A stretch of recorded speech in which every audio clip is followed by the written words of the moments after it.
quick math question for you. 13 minus 10 is 3, and you know what else has a 3 in it? The third episode of the BokuMonoCast! Yeah! We're actually back for episode number 3! Welcome to today's episode, a very special episode, apparently, of the BokuMonoCast. I'm joined, as always, with my lovely co-host, Taylor. Hi, I'm Taylor. I do not know how to count. Well, I'm glad we established this right off the bat. For those who are just joining in for this episode, well, this is the BokuMonoCast, your one-stop shop for a podcast on any Bokushou Monogatari, aka Story of Seasons, and Rune Factory news. Yeah, that's what we do, apparently. I mean, it was just an idea, and we're 3 episodes strong now with this idea, so... Somehow. Hey, listen, if we get to 10 episodes, and the last one I committed us to 5, now I'm committing us to 10. Why are you doing this to us? We don't know where this train's going. You know what? This train's going somewhere. It really is. And you know, does any Bokushou game have a train in it? It's taking us to wherever that game is. Yeah. Where's the game? We don't know. Let's go. It's the 2020 new actual Bokushou game. But yes. So yes, this podcast as always starts off wonderfully. We still don't know how to start a podcast yet, but yeah, here we are. We'll figure it out eventually. Yeah. So, before we start going too deep into today's the meat of today's podcast, we have some news for the Friends of Mineral Town remake, which is always awesome. Taylor, why don't you give us the news this time? Okay, so we got the new designs for Kai and An, which I was surprised that we got them so suddenly, honestly, but now we have all of the new designs of the bachelors and bachelorettes. So we have everyone except for the new bachelor and bachelorette who we do not know anything about, aside from the silhouettes right now. So what are your thoughts on these designs? I'm on the fence with An because I really liked her overalls and her tomboyish style. Yeah. But you know, it can still translate into this. So it just really depends on if they're planning on to rewrite her based around her entire look. Because I think as far as I'm aware, An throughout the entire Bokushou series has either been an inventor or just a tomboy in general, correct? Yeah, she's been... I don't think she's been an inventor, but she has been a tomboy, working on the farm, that kind of thing. I think it was Magical Melody she was an inventor? Maybe. I was too busy giving leaves to Alex to really pay attention to anyone else. That's fair. That's fair. Yeah. But yeah, Kai, it just looks weird to me. I don't know. His bandana looks a bit off, that's all. Yeah, the bandana beanie thing looks a little weird, but I actually really like both the new designs. An's a little more feminine than she was in her previous design iterations, but her design looks cute, so I'm still a big fan of it. So you know, I'm pretty sure she'll still give you a black eye. That was in Story Season 64. That was not nice. In Friends of Middletown. It was not. She had anger management. Yeah, she got anger management between 64 and Friends of Middletown. Oh, for those who don't know, in Story of Season 64, if Cliff marries An, it's not the healthiest of marriages. There's kind of a lot of domestic abuse towards Cliff. Yeah. Yeah. In one festival, he shows up with a black eye and says, "Oh, this is nothing. An just gave it to me as a gift," and I'm like, "Yeah, oh, yeah."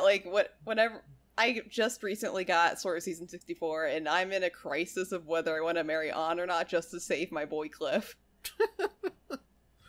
I mean, I marry Ellie in that game because someone needs to be by her side when that inevitable tragic event happens. Oh yeah, that is true. God. Gotta love Story Season 64. Old Bokushou games are just filled with depressing stuff I'd never realized until I got older. Yeah, it's I never played those games when I was younger because I started with A Wonderful Life, and yeah, learning about these like after the fact, I'm like, wow, kids played this, huh? Interesting. Like, wow, it's got localized the way it did. Yeah, I mean, I'm surprised Natsume let that happen. I mean, we give Natsume enough shit on this podcast, but kudos to them for not completely removing a lot of this stuff.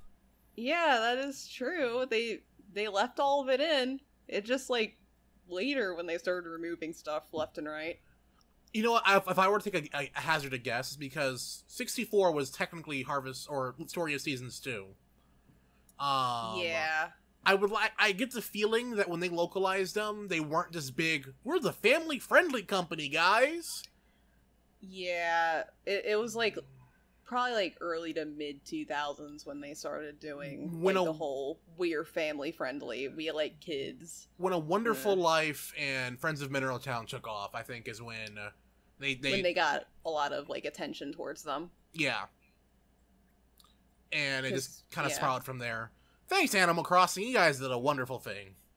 Thanks, Animal Crossing. I mean, someone's getting mad that we said that, but I really do feel like the series spiked the most after Animal Crossing. Yeah, probably. But yeah, that's it for Friends of Mineral Town. Oh, a lot of the other characters got redesigns too. It's on the website. I don't know if you saw it or not. Oh yeah, I saw a bunch of them being passed around, and I really like them too. Like, I'm liking pretty much all of the designs. Like, I know some people aren't fans of all of them or kind of mixed on them, but generally I like all of them. Like, they're giving them a lot of like new personality, I think. The only one I'm not too keen on is Carter. You don't like his new hat? It's like I've seen fan art of his old sprite in the new outfit. Yeah. And I'm like, that would have been perfect. Like, he would have looked perfect. Yeah, it would have, but I'm not gonna complain too much. I'm not. I've grown on the new design personally. I mean, and also I've someone mentioned to me it's also a bit Friends of Mineral Town's sprite work was a bit more realistic. Yes. Versus what this is, so I don't think your Catholic priest would have fit in too well in this game. Nope, I think that'd be a little like the odd one out. So I get why they did it, but I'm like, wow, that's a could have been, huh? Yeah, and one of the things I am liking about all the redesigns was that even though the characters in Friends of Middletown looked the same as they were in like 64, they're actually like kind of different. So I think this is kind of establishing the Mineraltown folk as being like different than the 64 folk. Huh.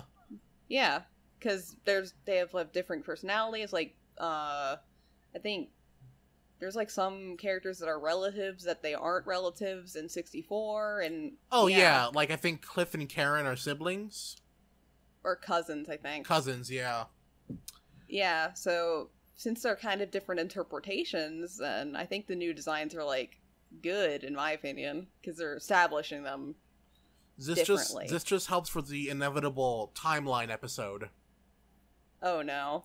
We're gonna have an episode of the BokuMonoCast dedicated to just the timeline of this series. It's gonna be amazing. I'm gonna have to like write up a lot of notes on that. I'm just gonna wing it.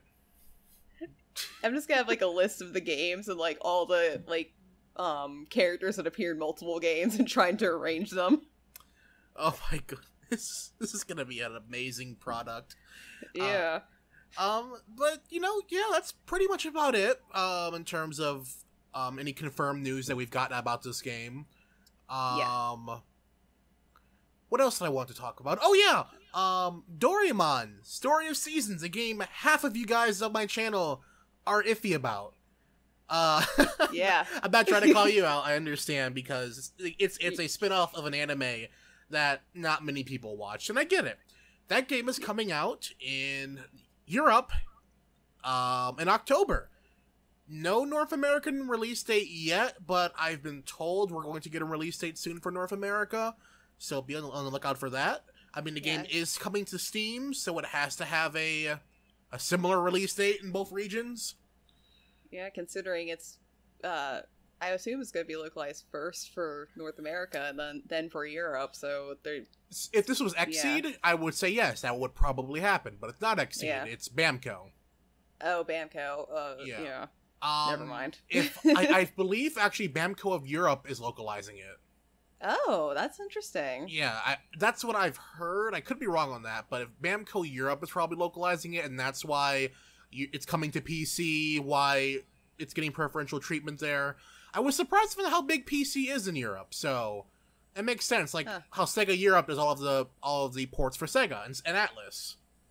Interesting. Yeah, so that game will be coming out in October. I'll definitely be covering it here on the channel, of course. I'll be hopefully reviewing it, even though I'm not the biggest Doraemon fan.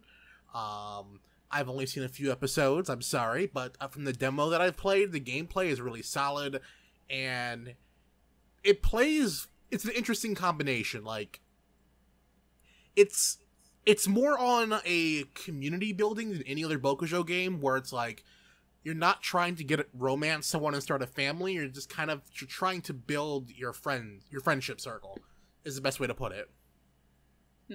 I'm just going to be admiring it from a distance, because I know nothing about Doraemon, even though the game footage that I've seen looks, like, gorgeous. So it's very pretty to look at, based on me being someone who knows nothing else about the game. I believe the art style is coming from the Bokujo side, just a hunch. Yeah, maybe. Oh, and you know what, speaking of which, something we could totally slip my mind. We saw the very first quote-unquote glimpse of the Tencent Bokujo mobile game. Oh yeah, I forgot about that. So, if I can get the trailer somewhere, it was on Facebook on a Chinese account. I couldn't find it. If I can find it on YouTube, I'll post a link down in the description below. But we saw a teaser trailer for Tencent's mobile game of Story of Seasons. I'm not It was literally just scenery. Yeah, it was like, it had the music that was very reminiscent of the series. The scenery kind of looked a bit off, in my opinion. Well, yeah, it's a mobile game done by a different company, so... I know, but apparently Marvelous is providing the assets. Huh. So... Well, it'd be new assets, because, you know, it's probably... It can't... Could they take it off of the 3DS software? Or... Those look too high res to be 3DS. Yeah, and they haven't, like, released anything other than the upcoming Friends of Mineral Town stuff, so not sure what they have, necessarily. So, back to my theory of the real Bokujo game that was announced in 2017 isn't the Friends of Mineral Town game, but instead an unannounced game that's coming out in 2020 in Japan. And what we saw in this trailer was the first glimpse of it. Probably not. I hope not, because I'm not a fan of that style either. And that's just a theory. A game theory. Hold on. You're a few months early. I'm still working on my theory for Rune Factory and RuneScape, which is coming out eventually. That's cursed. Oh, it's gonna come out, and it's gonna be an amazing video. I've already started writing the scripts for it. I'm doing some research, talking to a lot of my RuneScape friends, and confirming some theories I have about the lore. It's gonna be amazing. I just gotta finish the Rune Factory game so I can actually fully bullshit my way through this. Yeah. I'm very tired. oh yeah, so Taylor is currently my go-to person, right? I throw her my ideas, and she's like, she's just exhausted just seeing everything, because she keeps like saying, no, it's not like this, and then I come back with a mini theory on how it can all tie together, and she hates me because it sounds plausible, even though we know we're full of it. Yeah, I'm just here saying like, I'm like the Rune Factory fact checker, and every time I'm like, well, it's kind of more like this because this happens in this game, and then you just keep on going. And then I'm like, okay, perfect, because in RuneScape this happened, and I can tie it together. Yeah, it's like joining two tables in sequel on a very weak column. I'm sure no one got that. But still, that video will happen eventually. Probably in April of next year. Yeah. It'll be a first time for everything. Yeah. But anyway, speaking of Rune Factory, so next Saturday, this Saturday, I mean, it's the Rune Factory's 13th anniversary. Yes, it is. So, yeah. Happy birthday, Rune Factory. You can now play your own games that are rated T for teens. Yeah, congratulations. You can buy your own games now. Oh, man, it's been 13 years. Wow. Yeah, for anyone who wants a specific date, Rune Factory 1 released August 24th, 2006. So, it's been a while, and yeah. Thanks, Rune Factory, for basically, giving me my livelihood. I mean, and it's kind of funny that half of that time it didn't exist. Yeah, because it had a 7-year hiatus during that 13 years. Oh, that's just awful. Yeah, because, Rune Factory 4 released in 2012, which that was year 6. So, the majority of the history of Rune Factory has been a black hole. Has been the fans screaming, "Where's Rune Factory 5" for 7 years. Yeah, exactly. The funny thing is that during that 7-year hiatus, Marvelous actually did celebrate the Rune Factory's 10th anniversary, and all of us were collectively, looking around what do you mean the 10th anniversary? We thought you were dead. Oh yeah, because that was at the time that a lot of people didn't know that, no, Marvelous owns the IP, not Neverland. Well, I think a lot of people knew that Marvelous had at least absorbed everything, because they basically just took everyone in Neverland and said, here, you work for us now. So we just kind of assumed. You make the story of seasons now. Yeah, you make story of seasons now. Here you go. Yeah. It is weird. It's like Marvelous has said over the years that we know how much money this series makes, but we know how much more money Story of Seasons makes us. Yeah. And that's kind of the rut they've been in, I think. I still would love to know what Rune Factory 5 was originally on 3DS. I would do anything to figure that out. Yeah, we don't know how much it was developed for the 3DS before everything went south. Because it was greenlit soon after the North American release of Rune Factory 4. Yep, so if I had to guess, it was probably in pre-production. Yeah, they're probably, working out, how it would look like, but I don't think they actually started development by the time they went bankrupt. Or maybe they did, we'll never know. It's a mystery. Yeah, but when Hashimoto got his own studio, I was the first one to say, okay, that's it. Rune Factory 5 is an inevitability now. Well, both me and, a lot of people were speculating that, because we were like, okay, Hashimoto's on the run now. He can do whatever he wants. Please, Hashimoto. Just don't leave Marvelous like, the Senran Kagura producer did. Oh, yeah. Yeah, no, Marvelous was like, okay, your Senran games, dude, make us a lot of money. Here's a blank check and your keys to your own studio. Do whatever you want. I quit. Excuse me? Yeah. I get why he quit, but it's like, Hashimoto, please don't do that. Yeah, I don't think Hashimoto would do that, because he's been working on the Story of Season series for, long... He's been involved in that series for... I don't know when he started, but... I think his first game was DS. Yeah, he was involved in DS, which is around the same time as Rune Factory 1. Mm-hmm. So he's been involved in both the series for a while, so I don't think he'd just walk up and get up and walk away. Oh yeah, I mean, DS was his first time as a solo producer, I believe, without Yasuhiro Wada. Mm-hmm. So I believe he's been on that series longer than that, since 2000 at the earliest. That's a definite. And Rune Factory is basically his baby, so... Mm-hmm. It's the series that no one at Marvelous wanted until after they made it. Yeah. I mean, kudos to him. Yasuhiro Wada was like, no, I don't think it's a good idea. Marvelous execs were like, that sounds like a waste of money. The fans were like, no, that is cursed. Go away. And he talked his way into it eventually. Yep. I wonder what sold it so. In my research for that video on what happened to Rune Factory, I never could figure out what was the turning point for the series to be greenlit. I'm not sure, honestly. Like, all that's really not, like, well documented, I think. At least, like, not from what I've seen in all my research for the archive. But, yeah.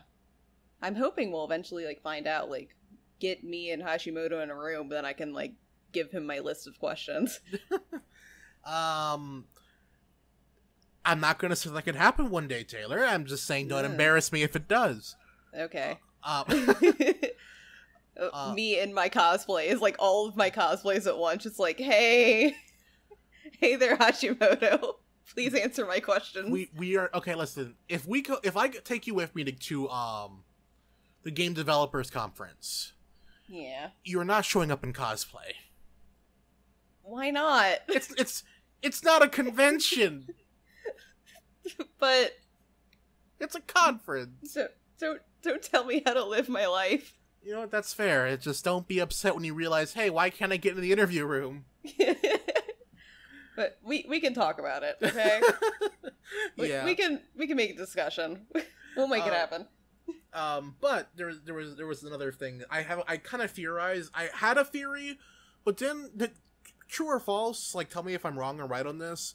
Didn't your first Rune Factory start off as a GBA game? I actually do not know.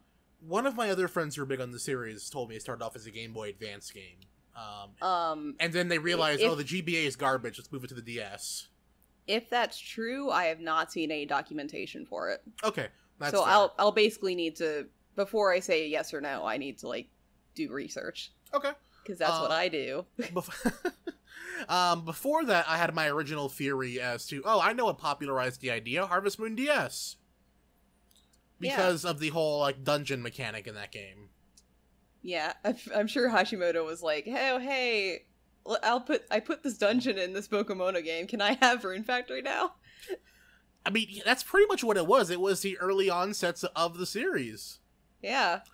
I actually, no, that's kind of what I thought was weird. Like, in a Game Informer for Rune Factory, one of the articles about the first one was they showed a screenshot of Harvest Moon DS in the dungeons on accident. And I was like, wait, this is what Rune Factory looks like? This is just this is just DS. Yeah, this is just DS. Wow, how lazy of them. And I never touched it because of that. Oh my god. Yeah, I was like, well, I don't need that. I have, DS to play, so why would I need the same game again? I think I had heard about Rune Factory back in the day, however, here's a confession I have to make. So, after I played a little bit of Story Seasons DS, absolutely hated it, and basically did not play a single BokuMono game for several years afterwards. Including, and I heard about Rune Factory, I was like, okay, the little Story Seasons DS I hated, so I'm not even gonna try. And I just, like, never... There's, like, a huge period of games I missed out on because of that. That's fair. Yeah. I only heard about Rune Factory 4. I believe it was through a friend or a Nintendo Direct, I can't remember.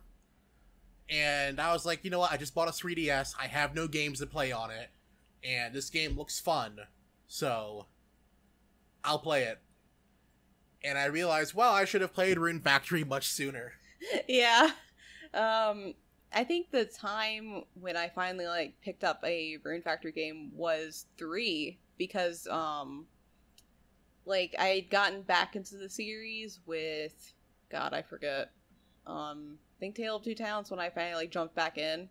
And I also, like, got Island of Happiness, too, and having a good time. And then I heard about this game that was coming out called Rune Factory 3, and I heard that I didn't need to play the other games to play it, and I, back in my hometown, they didn't really sell anything niche in game stores, because they didn't sell.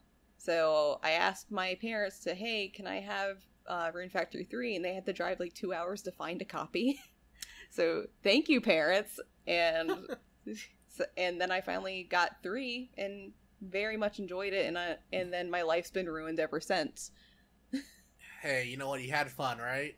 Yeah, I had fun. It's a great time. I just walked up to GameStop, saw Rune Factory 4 on sale for $29.99, picked it up, and 200 hours later, I rage quit trying to start the final arc, and still enjoyed it. I mean, to be fair, I haven't finished the final arc of 4. I'm looking forward to actually doing it in special. Did they ever say if they fixed that in special? Or is it still RNG reliant as ever? As far as I know, it is still RNG reliant. It's very kind of authentic. They didn't improve anything. They just added the new modes. That review score just went from a 9 to an 8. You know, that's fair, but it's an authentic experience. Come on. I don't like the RNG. If I, 5 can be the everything I always wanted in a Rune Factory game, but if the RNG is on the same levels as 4, I'm just gonna be like, this game, no. It was almost there. They almost had it.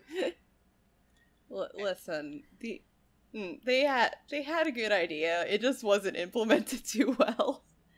I guess it was making more authentic and realistic feeling because, in real life, these things wouldn't happen on a scheduled time and day. Yeah, I think that's what they're going for, because if you're just playing it and not aiming to marry anyone or trigger Arc 3, then getting, a random event is actually, really fun, because you don't know what's gonna happen. Oh, and yeah. There's, so many events that, even if you, it's possible for you to get an event that nobody else has gotten, and it's really cool.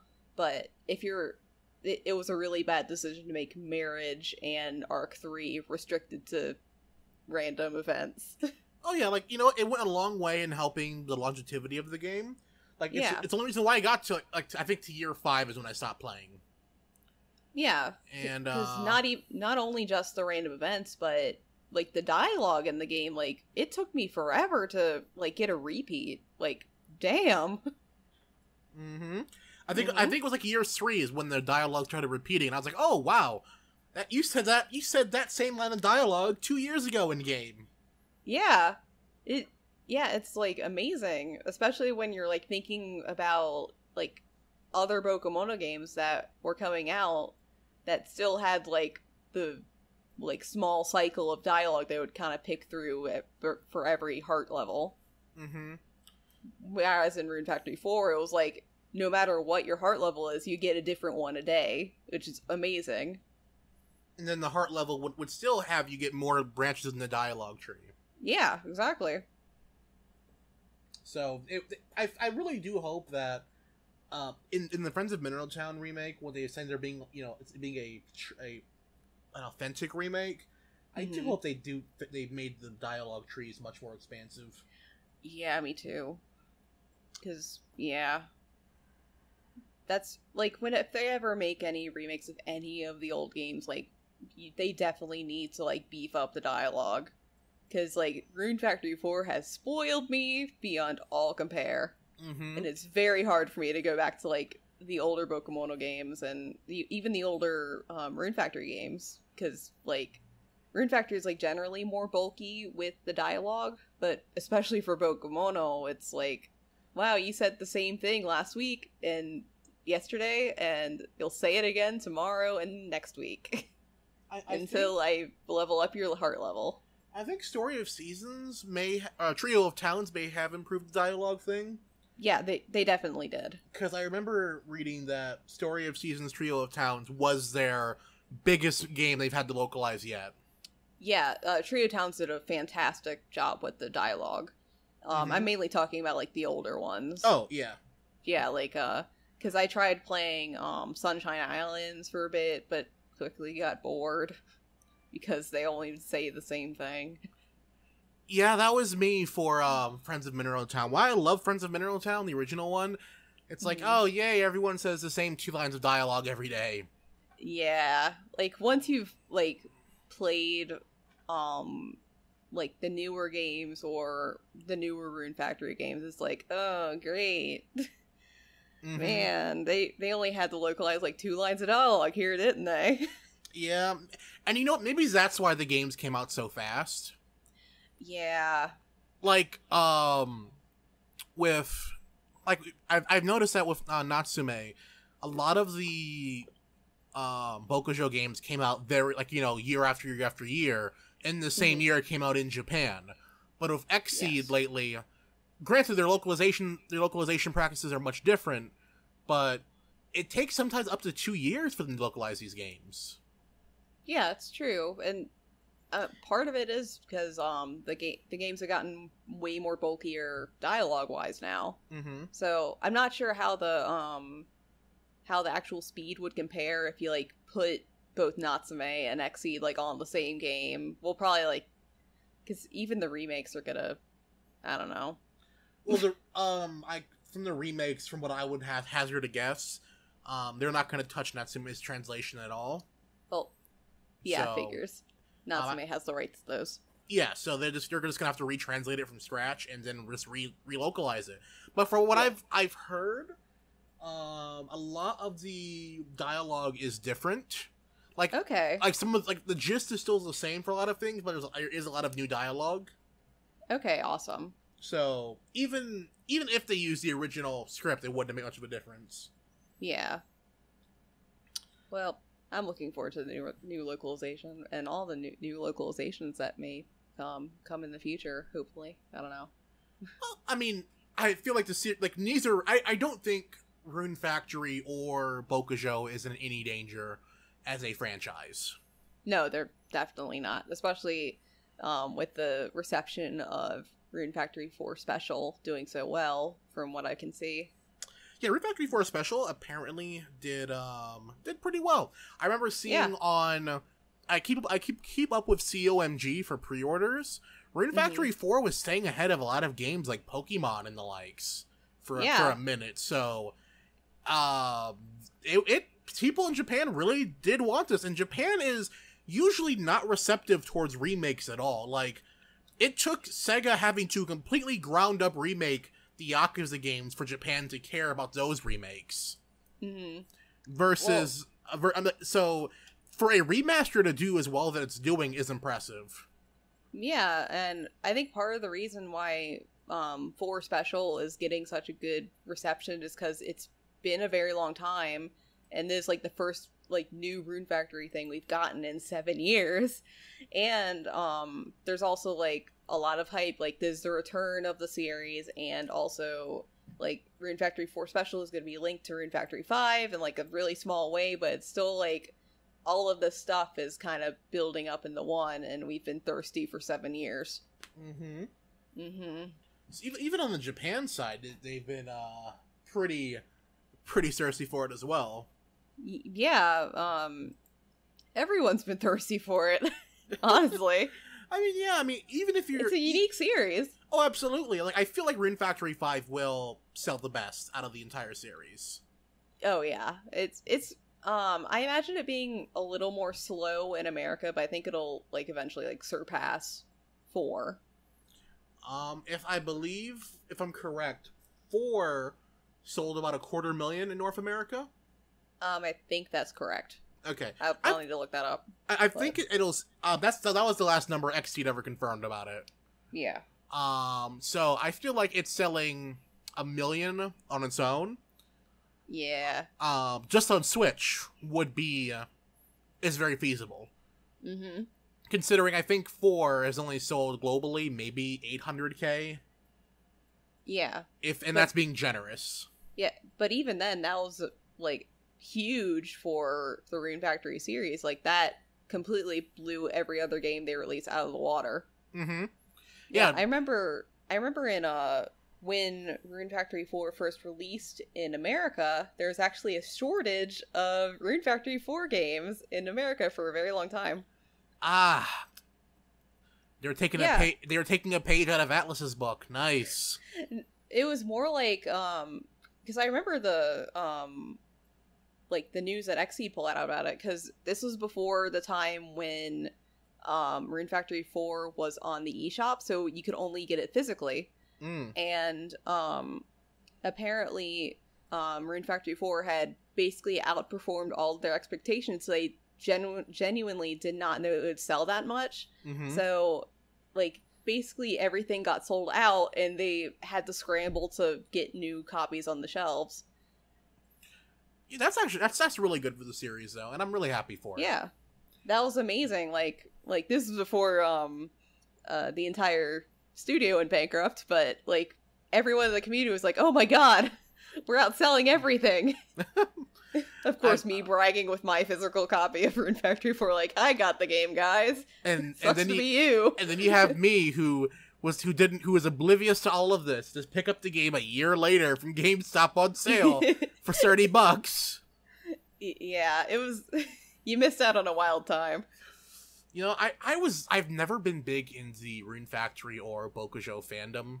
Like, I've always kept to myself and my enjoyment of the game. I never really dived too much into it.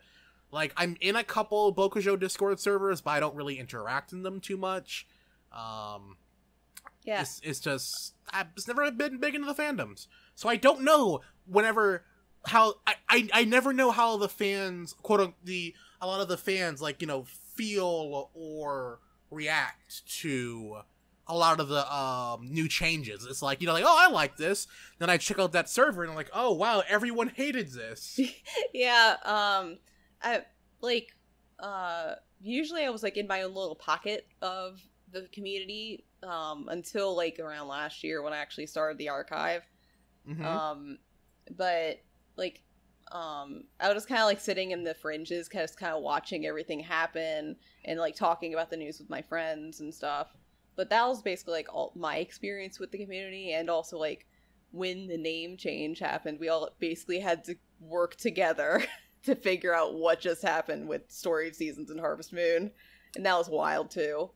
But, oh man, and all it took for me to do was to make a 10-minute video.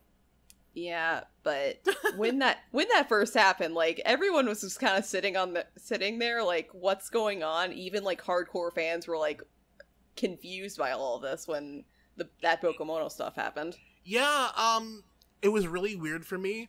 That's when I think that's when I first realized, wait a minute, they don't make the games? Yeah, that's when a lot of people realized it. I already knew that Natsume wasn't the developer, mm-hmm. but because when they're working on Story of Seasons and that localization, like before the name change was announced, mm-hmm. Everyone was theorizing like, oh, who's gonna localize it, because Xe got Rune Factory 4, and they haven't announced whether they're gonna localize a new Bokujo game yet. So what's gonna happen? Is it gonna be Xe or is it gonna be Natsume? So we're just kind of like eating popcorn in the corner, like watching trademark issuings. We're basically waiting for Natsume to file a trademark. They filed a trademark, all right. Yeah, like the thing is, they filed the trademark for Harvest Moon: The Lost Valley, and everyone was like really confused because you've played Story of Seasons, and that's not a Lost Valley. No, it is not. Yeah, and the game had already released in Japan, so we were like, this is a really weird name. Yeah, like, why are they choosing this name? How did you get Lost Valley out of like what was the Japanese name for it? Bokujo, Connect to a New World? Yeah, Connect to a New World. It's like, how did you get the Lost Valley to Connect to a New World? I was confused by that.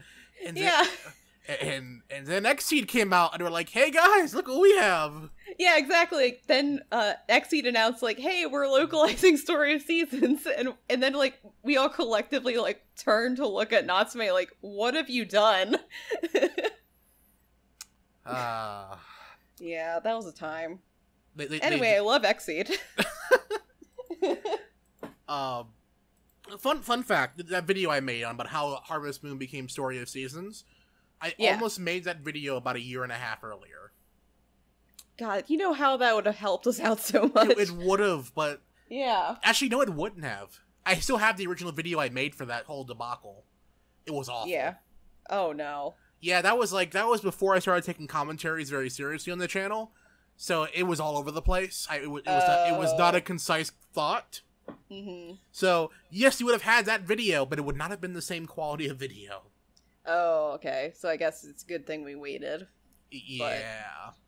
But yeah. I mean, that video even explains, hey, what happens if there's a remake? Got you covered. Yeah. Even though, like, still, there's a lot of people, like, still confused about the name change, because, like, like, in real life, I have people who are like, yeah, I played Harvest Moon 64 growing up and played nothing else, and I looked up, like, what's up with Harvest Moon and found this garbage. I'm hoping that one day my video becomes the first thing that pops up when you Google Harvest Moon. Yeah, that'd be great. Mm-hmm.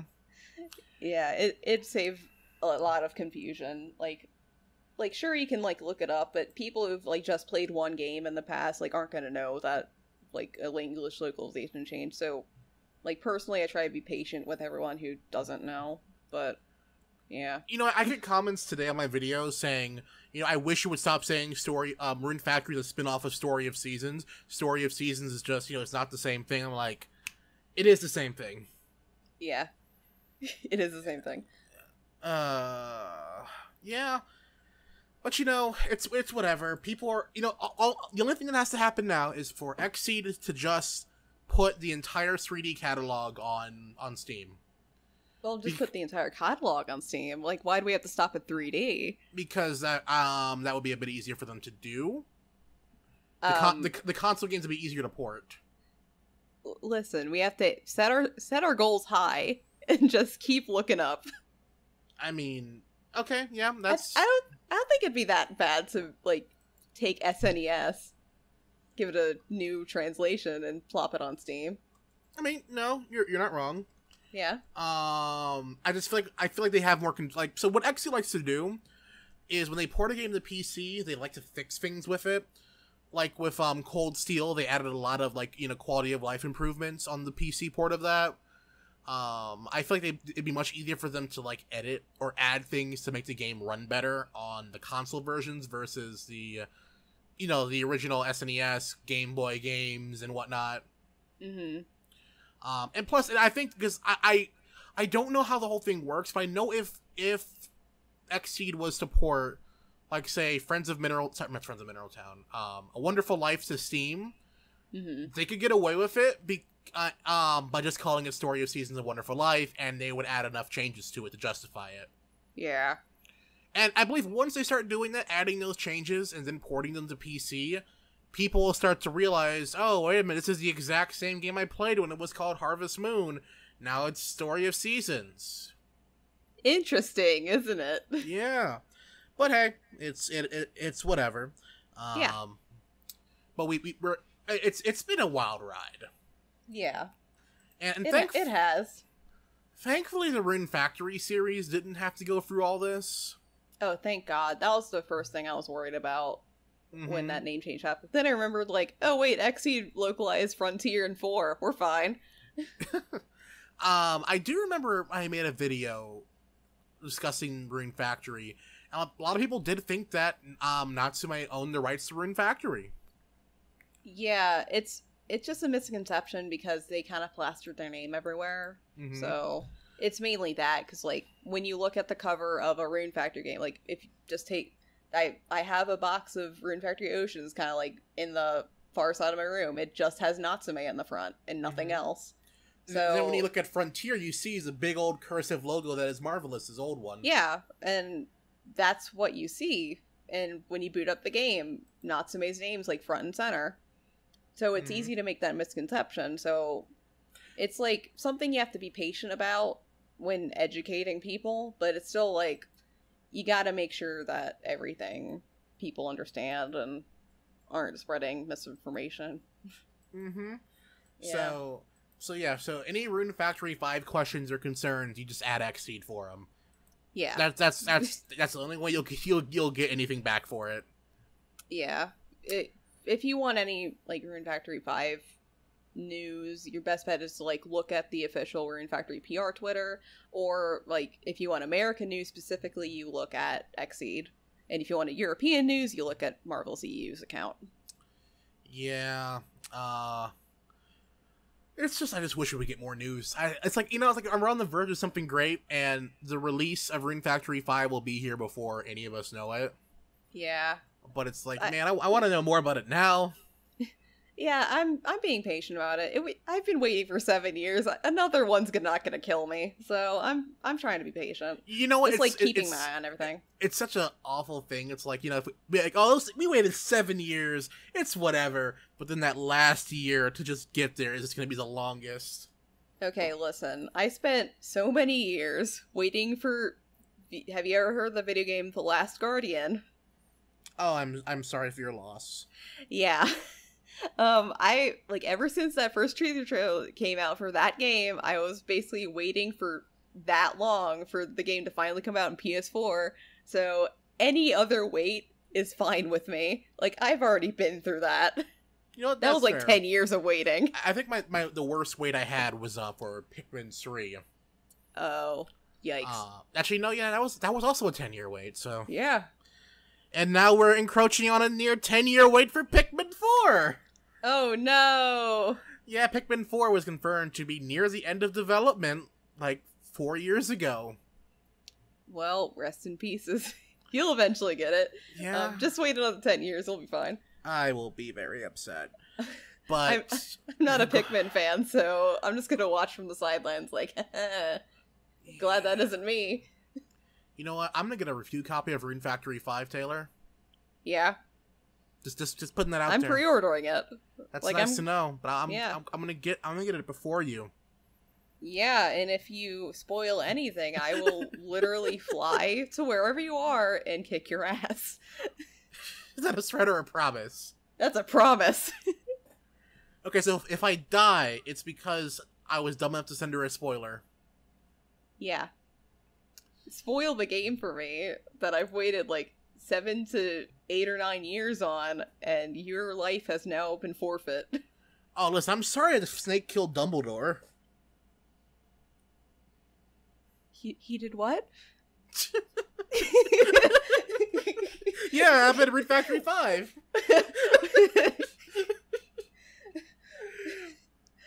It's like the same level as the typical Final Fantasy VII spoiler.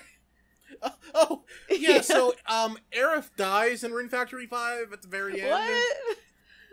What? How could you say this to me? No. How could you know? The game's not out yet. No. No, Hashimoto told me. Look, I have it written down right here. It's in Japanese, too. Yeah. My dad's Yoshifumi Hashimoto, and he told me that Aerith dies in Rune Factory 5. What if, we're cursing this into existence. There will be an NPC called Aerith, and she'll die. God. If we do get an NPC named Aerith, I will scream. I'm sorry, your threat to hurt me for spoilers has manifested the most cursed idea possible. No. It's fine. You know what? We're still excited for it. 13 years, and the series was dead for half of it, but now it's back. It's a great time all around, I'd say. Yeah, it's definitely a great time, and, well, for the 13th anniversary, so, Patrick? Yes. You would say that you know the Rune Factory series, right? I know of it, yes. Would you like to answer some trivia questions for me? For the lovely audience to listen, to learn, and potentially, learn a little bit? Sure, let me just, open up Google in the background here. No! That's cheating, I'm sorry. Okay, fine. I'll play fair and square. Yeah, you have to be fair. Okay. So, for those listening at home, if you know the answers to the question, keep a tally. There's only 3 of these.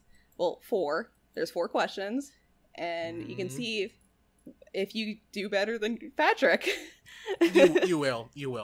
Okay.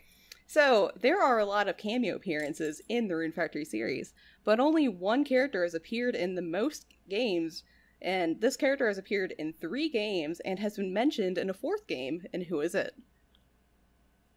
You know as well as I've only played 2.5 games. Yes, but you've made a lot of videos, so please answer the question. I've made 3 Rune Factory videos. Yes, you're putting me on question. the spot. Okay. It's for they appear in a game you've played. Okay. So Okay. Yeah. They appear in how many?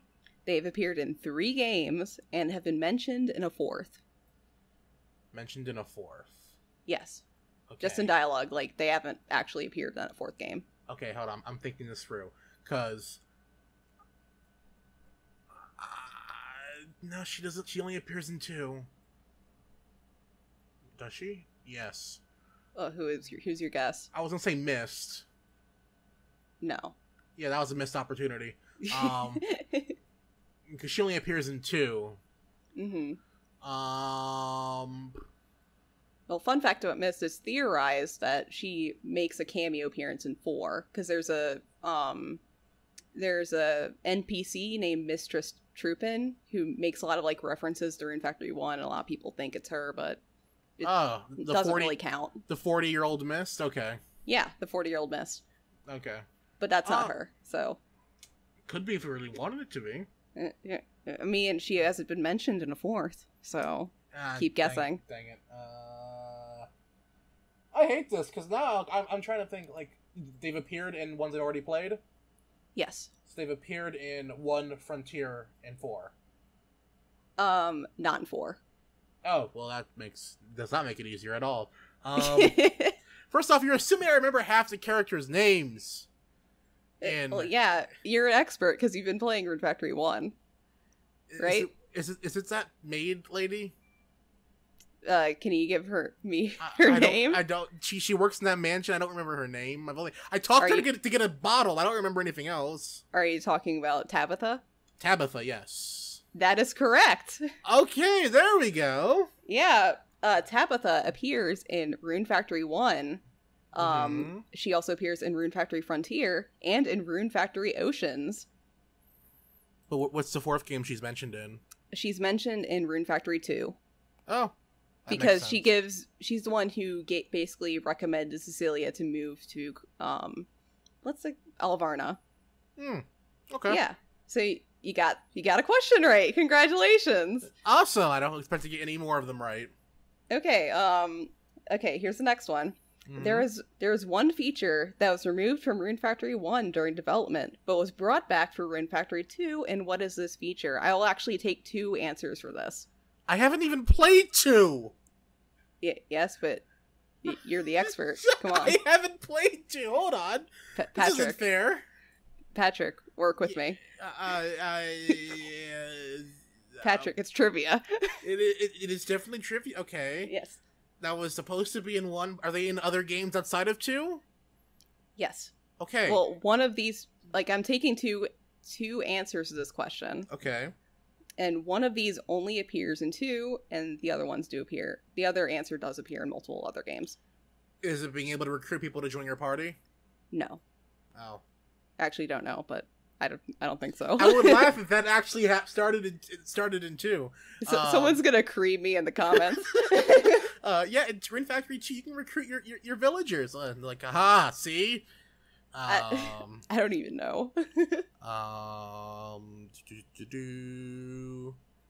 That was my only thing. Can I get a hint?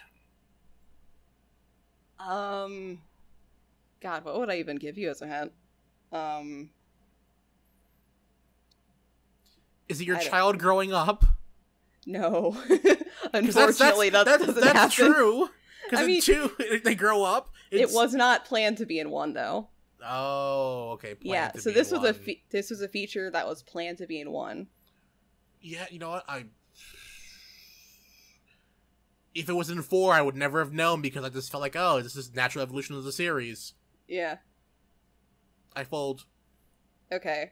So, in the files of Rune Factory 1, we find, basically marriage outfits for the male characters, including Russell, Xavier.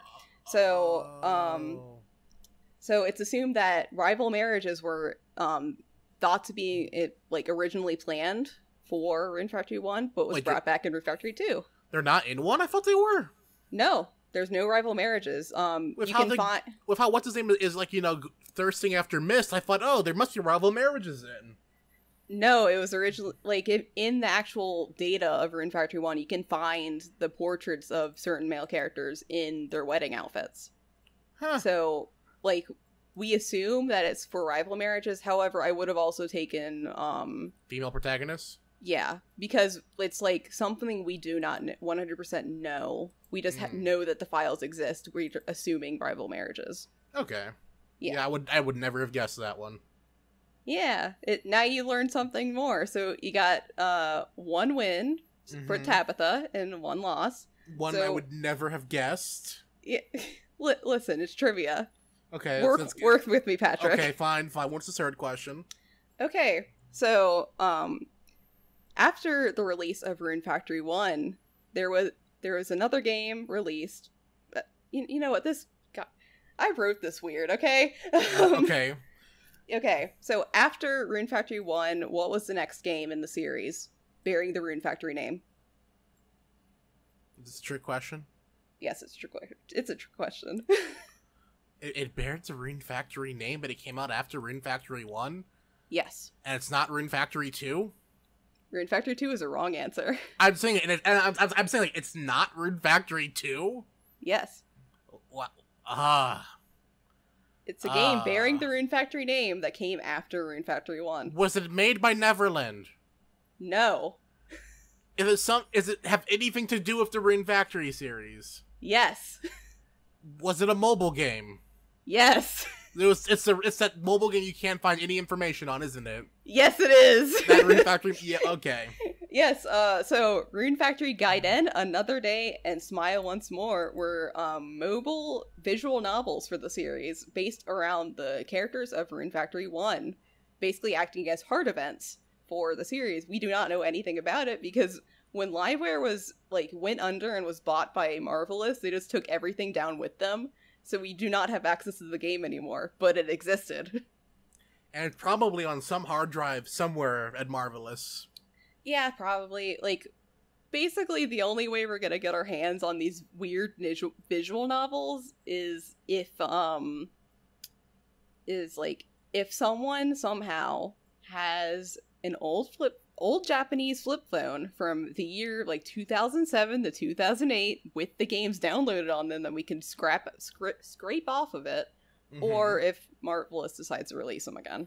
Or if there's a remake of one and they incorporated it into it. I'm not sure if I would want that, but okay. Hey, never know. There was some weird stuff I found during my research with that game. Yeah. All right. Yeah. Well, you know what? I'll take it. Okay. Well, you kind of like squeezed your way through that one. You know what? I knew it's okay. It's not Rune Factory 2. That was the first obvious answer. It could not be. Yeah. Yeah. Okay. You kind of squeezed it, so I'm give you a half point. Oh, lovely. So you got 1.5 right and 1.5 wrong. Phenomenal. This will be a new thing for the podcast. I get trivia at the end of each one that I'll get wrong most of the time. Come on, you're the expert. I believe in you. I believe in you. I've been given the title of expert by other people. Is not self-proclaimed. I believe in you. I appreciate your belief in me. I guess I am now the Rune Factory YouTuber guy. Yeah. So anyway, stares at the camera, nods. Anyway, so there's one last question. Are you ready for it? It's the really tough one. Okay. Yeah. So, are you prepared? Sure. Who's the best character in the Rune Factory series? Zalpai. Wrong. It's Porcelain. No. It's okay. So yeah. That does it for today's episode of the BokuMonoCast. We've gone on for about an hour now. Yeah. Do you not like my trivia? We'll end with this cursed question. Come on. You know what? I'm gonna keep bouncing notes off of you for my Rune Factory RuneScape video now. Great. All of the notes. Everything that can connect possibly, I will bring to your attention. Every time you send me a question, I'm just gonna link you to the archive I run. And just say good luck. These are very specific questions that only you can answer, Taylor. I'm sorry. Unfortunately, I believe in you. I believe in you with your feedback. It's invaluable to this project. You're kind of breaking up right now, so... You're breaking up with me? What? started this podcast 3 episodes ago. Sorry, 3 episodes in is too much for me. Too much of a commitment. But yeah, so that's it for today's episode of the BokuMonoCast. I guess I'll have Taylor bring more trivia for me at the end of every episode if she can find as much as she can, which I'm sure she has a lot. Yeah, I like trivia. So do you not like my trivia? You know what? Your trivia is amazing. Yeah. Everyone, if you got a lot of questions, write so in the comments. I want to see how many people got the trivia right. And if you got higher than 1.5. Congrats. I ain't giving nothing. I'm giving you a small, like, a nice pat on the back, like a virtual pat on the back. There you go. She just kicks me while I'm down, so it's better than what I got. Yeah. So Taylor, before we head off, tell the lovely audience where they can find you. Yes, I run a Rune Factory archive called Forest of Beginnings, which you can find on Tumblr at forestofbeginnings.tumblr.com or on Twitter at rf_archive. Alright, and links will be down in the description below to check out all of her amazing stuff. So Taylor, before we head off, what plans do you have for the next couple weeks for the next episode? Playing more Fire Emblem 3 Houses. I wish that were me. It's so good, man. You need to play it. I don't know. Do I play Rune Factory 1 or do I play 3 Houses? Do I play an amazing game or a game I have a few choice words for? Listen. Uh-huh. You gotta play Rune Factory because the 13th anniversary is next Saturday. Come on. It is, and you gotta celebrate. So here's my plan. It probably won't happen, but if it does, it was planned. I'm gonna finish Rune Factory 1 and get that retrospective up for the 13th anniversary. I believe in you. I don't. Totally do it. But I'm gonna try anyway. Come on, you can do it. It'll be a nice, nice topper of the week. You know what? People listening to this won't know this, but I guess I'll start streaming about like an hour after I'm done recording this. Yeah. You can talk about how much I creamed you in trivia. Yeah. Alright, so thanks for sticking around for this whole thing, guys, and taking a listen. If you have any comments or questions, by all means, leave them down in the comment section below. I would love to hear from you about this. Also, for you to my channel, finding my channel out for the first time through this podcast, hey, be sure to subscribe for future reviews, commentaries, let's plays, and more. And that's pretty much it. And thanks for watching, everyone. Bye-bye. See you next time.